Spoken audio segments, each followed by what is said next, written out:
ನಮಸ್ಕಾರ friends. Bank of ಇಂಡಿಯಾದಲ್ಲಿ ಹೊಸ ವೇಕೆನ್ಸಿಗಳನ್ನು ಕರೆದಿದ್ದಾರೆ. ಇದರಲ್ಲಿ ಒಟ್ಟು ಎಷ್ಟು ಪೋಸ್ಟ್ ಇದೆ, ಸ್ಯಾಲ್ರಿ ಏನಿದೆ, ಅದಾದ ನಂತರ ಕ್ವಾಲಿಫಿಕೇಷನ್ ಏನು ಬೇಕು, ಅದಾದ ನಂತರ ನಿಮಗೆ ಏಜ್ ಲಿಮಿಟ್ ಏನಿದೆ, ಅಪ್ಲಿಕೇಶನ್ ಹಾಕೋದಕ್ಕೆ ಸ್ಟಾರ್ಟಿಂಗ್ ಡೇಟ್ ಏನು, ಲಾಸ್ಟ್ ಡೇಟ್ ಏನು, ಅಪ್ಲಿಕೇಶನ್ ಫೀಸ್ ಎಷ್ಟಿದೆ, ಸೆಲೆಕ್ಷನ್ ಪ್ರೊಸೆಸ್ ಯಾವ ರೀತಿ ಇರುತ್ತೆ ಮತ್ತು ಯಾವ ರೀತಿ ಅಪ್ಲೈ ಮಾಡಬೇಕು ಈ ವಿಡಿಯೋದಲ್ಲಿ ನಿಮಗೆ ತಿಳಿಸ್ಕೊಡ್ತೀನಿ ಬನ್ನಿ. ಇಲ್ಲಿ ನೋಡಿ ಫ್ರೆಂಡ್ಸ್, ನಿಮಗೆ ಅಪ್ಲಿಕೇಶನ್ ಹಾಕೋದಕ್ಕೆ ಲಾಸ್ಟ್ ಡೇಟ್ ನೋಡಿ 5/1/2026 ತನಕ, ಅಂದರೆ last date for submission of online application. ನಿಮಗೆ 5/1/2026 ತನಕ ನಿಮಗೆ ಅಪ್ಲಿಕೇಶನ್ ಹಾಕೋದಕ್ಕೆ ಅವಕಾಶ ಇದೆ. ಇಲ್ಲಿ ನೋಡಿ friends, bank of India credit officer recruitment 2025.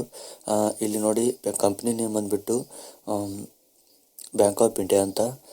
Post name ನೋಡಿ, ಪೋಸ್ಟ್ ನೇಮ್ ಕ್ರೆಡಿಟ್ ಆಫೀಸರ್ ಅಂತ ನೋಡಿ. ಈ ಒಂದು ವೇಕೆನ್ಸಿ ಕರೆದಿರೋದು ಕ್ರೆಡಿಟ್ ಆಫೀಸರ್ಗೋಸ್ಕರ. ಒಟ್ಟು ನಂಬರ್ ಆಫ್ ಪೋಸ್ಟ್ ನೋಡಿ 514 ಪೋಸ್ಟ್ಗಳಿದೆ. ನಿಮಗೆ ಸ್ಯಾಲ್ರಿ ನೋಡಿ 64,820 ರೂಪಾಯಿದಿಂದ 1,24,940 ರೂಪಾಯಿ ಪರ್ ಮಂತ್ ನಿಮ್ಮ ಒಂದು ಸ್ಯಾಲ್ರಿ ಇರುತ್ತೆ. ಇಲ್ಲಿ ನೋಡಿ ನಿಮಗೆ ಕ್ವಾಲಿಫಿಕೇಷನ್ ಇಲ್ಲಿ ಕೊಟ್ಟಿದ್ದಾರೆ ನೋಡಿ. ಗ್ರಾಜ್ಯುಯೇಷನ್ ವಿತ್ ಮಿನಿಮಮ್ 60% ಮಾರ್ಕ್ಸ್, ಅಂದರೆ ನೀವು ಗ್ರಾಜ್ಯುಯೇಟ್ನಲ್ಲಿ 60% ಅಂಕ ಪಡೆದರೆ ಮಾತ್ರ ಈ ಒಂದು ಹುದ್ದೆಗೆ ಅಪ್ಲೈ ಮಾಡೋದಕ್ಕೆ ಎಲಿಜಿಬಲ್ ಆಗಿರ್ತೀರಾ. ಇಲ್ಲಿ ನೋಡಿ ಏಜ್ ಲಿಮಿಟ್ ಕೊಟ್ಟಿದ್ದಾರೆ. ನಿಮಗೆ 25ರಿಂದ 40 ವರ್ಷ ಏಜ್ ಆಗಿರಬೇಕು.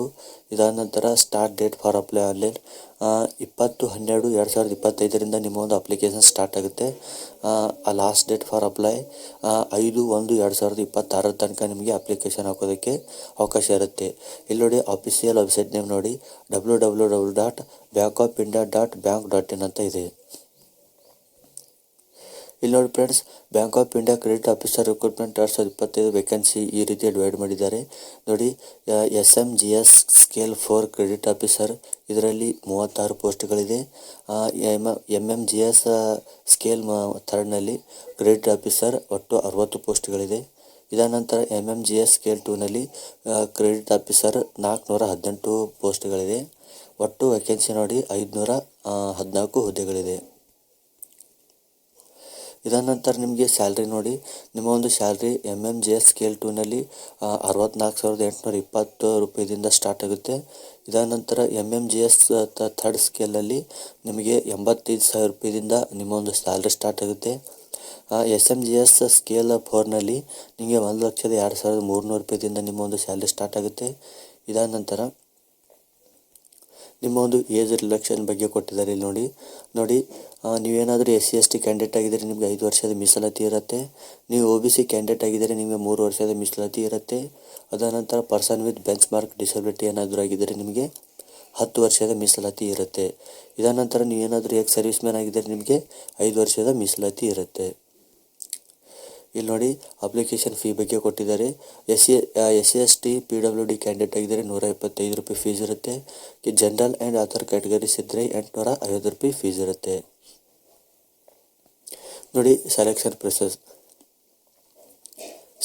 ಪ್ರೊಸೆಸ್ ಯಾವ ರೀತಿ ಇರುತ್ತೆ ಅಂದರೆ, ಇಲ್ಲಿ ನೋಡಿ selection will be through online test and interview.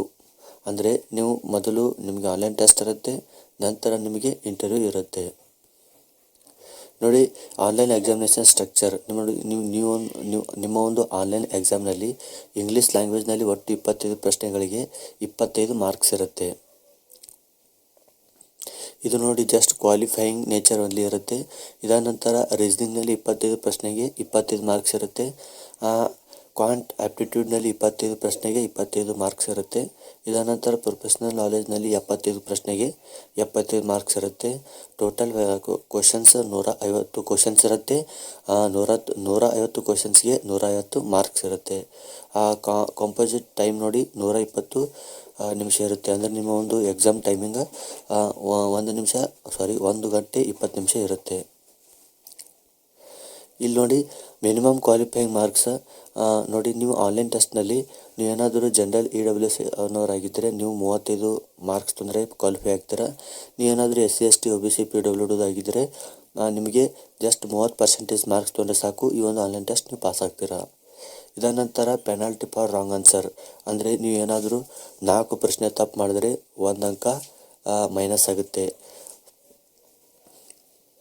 ಇದಾದ ನಂತರ ಪರ್ಸ್ನಲ್ ಇಂಟರ್ವ್ಯೂ ನೋಡಿ ಪರ್ಸ್ನಲ್ ಇಂಟರ್ವ್ಯೂ ನಿಮಗೆ 1:3 ಅನುಪಾತ ಆಧಾರದಲ್ಲಿ ಕರೀತಾರೆ. ಅಂದರೆ ಒಂದು ಪೋಸ್ಟಿಗೆ 3 ಜನರನ್ನು ಕರೀತಾರೆ. ಅಂದರೆ candidate will be called at 1:3 ratio to number of vacancies. ಅಂದರೆ ಒಂದು ಪೋಸ್ಟಿಗೆ 3 ಜನರಿಗೆ ಇಂಟರ್ವ್ಯೂ ಕರೀತಾರೆ. ಮ್ಯಾಕ್ಸಿಮಮ್ ಮಾರ್ಕ್ಸ್ ಇರೋದು ನಿಮ್ಮ ಇಂಟರ್ವ್ಯೂನಲ್ಲಿ 100 ಅಂಕ ಇರುತ್ತೆ. ಮಿನಿಮಮ್ ಕ್ವಾಲಿಫೈಯಿಂಗ್ ಮಾರ್ಕ್ಸ್ ನೀವು 50% ಜನರಲ್ EWS ತೊಗೊಳ್ಬೇಕು. ನೀವೇನಾದರೂ SC ST OBC PWD ಆಗಿದ್ದರೆ ನೀವು ಜಸ್ಟ್ 45 ಅಂಕಗಳ ತೊಗೊಂಡ್ರೆ ಸಾಕು. ಇದಾದ ನಂತರ ಇಲ್ಲಿ ನೋಡ್ಬೋದು ಫೈನಲ್ ಸೆಲೆಕ್ಷನ್. ನೋಡಿ ಈ both online test and interview conducted. ಅಂದರೆ ನೀವು ಆನ್ಲೈನ್ ಟೆಸ್ಟ್ನಲ್ಲಿ ಪಡೆದಂಥ ಅಂಕಗಳು ಪ್ಲಸ್ ಇಂಟರ್ವ್ಯೂನಲ್ಲಿ ಪಡೆದಂಥ ಅಂಕಗಳು ಎರಡೂ ಕೂಡ ಕೌಂಟ್ ಮಾಡ್ತಾರೆ. ಇಲ್ಲಿ ನೀವು ನೋಡ್ಬೋದು ವೇಟೇಜ್. ನೋಡಿ ಆನ್ಲೈನ್ ಎಕ್ಸಾಮಿನೇಷನ್ 70% ಆ್ಯಂಡ್ ಇಂಟರ್ವ್ಯೂನಲ್ಲಿ 30%. ಒಟ್ಟು ನಿಮಗೆ ಆನ್ಲೈನ್ ಟೆಸ್ಟ್ನಲ್ಲಿ 70% ಕೌಂಟ್ ಮಾಡ್ತಾರೆ. ಇಂಟರ್ವ್ಯೂನಲ್ಲಿ 30% ಅಷ್ಟು ನಿಮ್ಮ ಒಂದು ಮಾರ್ಕ್ಸ್ ಕೌಂಟ್ ಮಾಡ್ತಾರೆ. ನೋಡಿ merit list based on combined marks in descending order. ಅಂದರೆ ನೀವು ಇಂಟರ್ವ್ಯೂನಲ್ಲಿ ಪಡೆದಂಥ ಅಂಕಗಳು ಆನ್ಲೈನಲ್ಲಿ ಪಡೆದಂಥ ಅಂಕಗಳನ್ನು ಮರ್ಜ್ ಮಾಡಿ ಇಳಿಕೆಯ ಕ್ರಮದಲ್ಲಿ ನಿಮ್ಮ ಒಂದು ಲಿಸ್ಟ್ ರೆಡಿ ಮಾಡ್ತಾರೆ. ಇಲ್ಲಿ ನೋಡ್ಬೋದು ಆನ್ಲೈನ್ ಎಕ್ಸಾಮಿನೇಷನ್ ನಾಟ್ ಕಂಡಕ್ಟೆಡ್. ಅಂದರೆ final selection through personal interview only 100 marks. In case equal marks preference given based on online exam marks then date of birth senior in age. ಅಂದರೆ ನಿಮಗೆ ಇಲ್ಲಿ ಬರೀ online ಎಕ್ಸಾಮ್ನಲ್ಲಿ ಪಡೆದಂಥ ಅಂಕಗಳ ಆಧಾರ ಮೇಲೆ ನಿಮಗೆ ಸೆಲೆಕ್ಷನ್ ಮಾಡೋದಿಲ್ಲ. ಆನ್ಲೈನಲ್ಲಿ ಎಕ್ಸಾಮ್ ಅಂದರೆ ನೀವು ಪಡೆದಂಥ ಆನ್ಲೈನ್ ಟೆಸ್ಟ್ನಲ್ಲಿ ಪ್ಲಸ್ ಇಂಟರ್ವ್ಯೂನಲ್ಲಿ ಪಡೆದಂಥ ಅಂಕಗಳು ಎರಡನ್ನೂ ಕೂಡ ಕೂಡಿಸಿ ನಿಮ್ಮ ಒಂದು ಫೈನಲ್ ಲಿಸ್ಟ್ ರೆಡಿ ಮಾಡ್ತಾರೆ. ನಿಮ್ಮ ಒಂದು ಏನಾದರೂ ನಿಮ್ಮ ರಿಸಲ್ಟ್ ನಿಮ್ಮ ಅಂಕಗಳು ಮತ್ತು ಬೇರೊಬ್ಬರ ಅಂಕಗಳು ಏನಾದರೂ ಸೇಮ್ ಆಗಿದ್ದರೆ ನಿಮ್ಮ ಒಂದು ಸೀನಿಯರಿಟಿ ಏಜಿನ ಮೇಲೆ ಅಂದರೆ ನೀವು ಡೇಟ್ ಆಫ್ ಬರ್ತ್ ಮುಖಾಂತರ ನಿಮ್ಮ ಒಂದು ಸೆಲೆಕ್ಷನ್ ಡಿಸೈಡ್ ಮಾಡ್ತಾರೆ. ಏನಾದರೂ ನೀವು ನಿಮ್ಮ ಅಪೋಸಿಟ್ ಇರುವಂಥ ಕ್ಯಾಂಡಿಡೇಟ್ಗಿಂತ ನೀವು ಏನಾದರೂ ಸೀನಿಯರ್ ಆಗಿದ್ದರೆ ನಿಮಗೆ ಸೆಲೆಕ್ಟ್ ಮಾಡ್ತಾರೆ. ಇದಾದ ನಂತರ ಇಲ್ಲಿ ನೋಡ್ಬೋದು ಕ್ರೆಡಿಟ್ ಆಫೀಸರ್ MMGS ಸ್ಕೇಲ್ 2ಗೆ ಅಪ್ಲೈ ಮಾಡೋದಾದರೆ ನೀವು ಮಿನಿಮಮ್ 25 ವರ್ಷ ಆಗಿರಬೇಕು, ಮ್ಯಾಕ್ಸಿಮಮ್ 35 ವರ್ಷ ಆಗಿರಬೇಕು. ನೀವೇನಾದರೂ ಕ್ರೆಡಿಟ್ ಆಫೀಸರ್ MMGS 3rd ಸ್ಕೇಲ್ಗೆ ಅಪ್ಲೈ ಮಾಡೋದಾದರೆ ನಿಮಗೆ ಮಿನಿಮಮ್ 28 ವರ್ಷ ಇರಬೇಕು, ಮ್ಯಾಕ್ಸಿಮಮ್ 38 ವರ್ಷ ಇರಬೇಕು.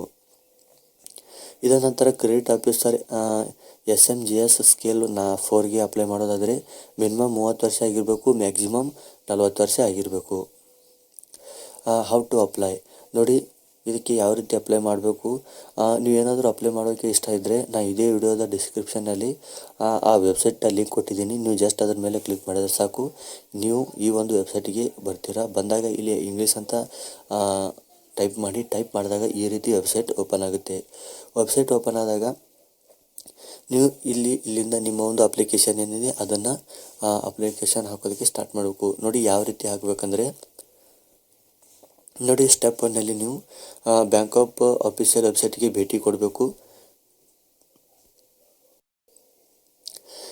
ಸ್ಟೆಪ್ 2ನಲ್ಲಿ ನೀವು ಇಲ್ಲಿ ನೋಡಿ click on career section, then click on recruitment of credit officer in GBS team project number 2025-26/1 ಅಂತ ಇದೆಯಲ್ವಾ. ನೀವು ಕರಿಯರ್ ಪೇಜ್ನಲ್ಲಿ ಹೋಗಿ ಈ ಒಂದು ನೋಟಿಸ್ ಅಂತ ಇರುತ್ತೆ, ಇದ್ರ ಮೇಲೆ ನೀವು ಕ್ಲಿಕ್ ಮಾಡಬೇಕು. ಇದಾದ ನಂತರ ಸ್ಟೆಪ್ 3ನಲ್ಲಿ click on apply online button ಅಂತ ಇರುತ್ತೆ, ಅದರ ಮೇಲೆ ಕ್ಲಿಕ್ ಮಾಡಿ.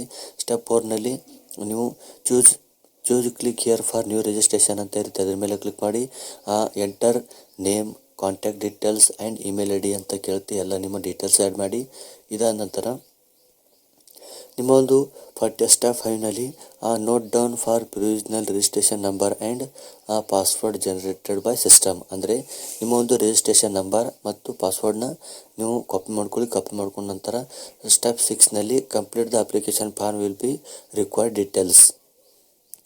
ಇದಾದ ನಂತರ ಸ್ಟೆಪ್ 7ನಲ್ಲಿ ನೀವು ನೋಡ್ಬೋದು upload scan documents per specifications ಅಂತ ಕೇಳ್ತಾ ಇದೆ. ಇಲ್ಲಿ ನೋಡಿ ನಿಮ್ಮ ಒಂದು ಫೋಟೋಗ್ರಾಫ್ 20 to 50 KB ಇರಬೇಕು, 200 x 230 ಪಿಕ್ಸೆಲ್ಸ್ನಲ್ಲಿ ಇರಬೇಕು. ಇದಾದ ನಂತರ JPG ಫಾರ್ಮೆಟ್ನಲ್ಲಿ ನಿಮ್ಮ ಒಂದು ಫೋಟೋ ಇರಬೇಕು.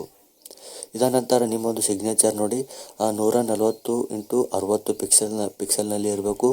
ಅದಾದ ನಂತರ ಸೈಜ್ ನೋಡಿ 10ರಿಂದ 20 KB ನಿಮ್ಮೊಂದು ಫೋಟೋ ಇರಬೇಕು. ಇದಾದ ನಂತರ JPG ಫಾರ್ಮೆಟ್ನಲ್ಲಿ ಇರಬೇಕು. ಇದಾದ ನಂತರ ನಿಮ್ಮ ಲೆಫ್ಟ್ ಥಂಬ್ ಇಂಪ್ರೆಷನ್ ನೋಡಿ, ಇದು ಕೂಡ 240x240 ಪಿಕ್ಸೆಲ್ನಲ್ಲಿ ಇರಬೇಕು.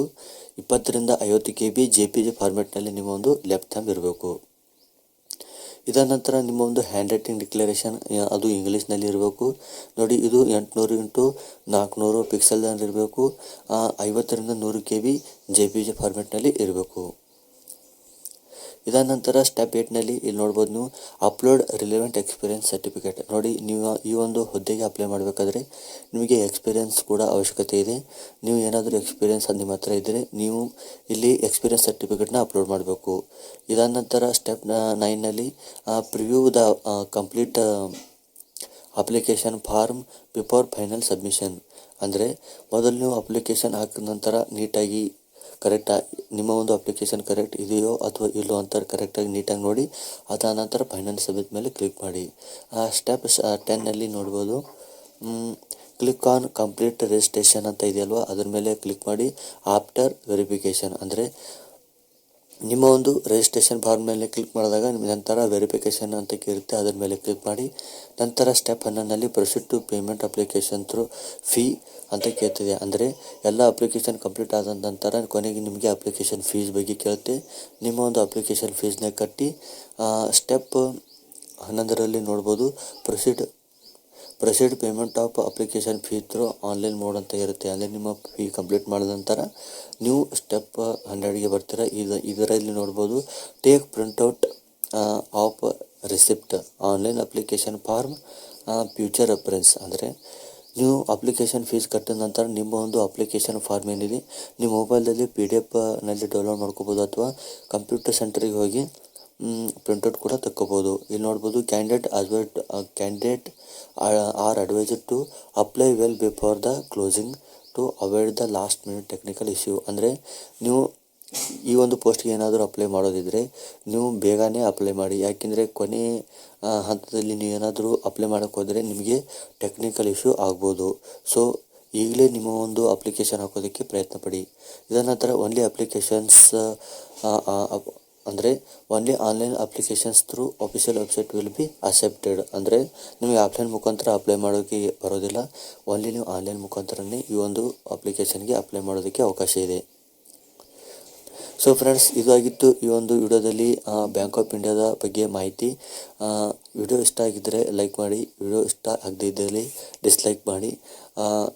ಅದೇ ರೀತಿ ನನ್ನ ಚಾನಲ್ಗೂ ಕೂಡ ಸಬ್ಸ್ಕ್ರೈಬ್ ಮಾಡಿ. ಬೆಲ್ ಐಕನ್ಗೆ ಸ್ಟ್ರಾಂಗಾಗಿ ಪ್ರೆಸ್ ಮಾಡಿ. ಸೊ ಮುಂದಿನ ವಿಡಿಯೋದಲ್ಲಿ ಸಿಗೋಣ. ನಮಸ್ಕಾರ.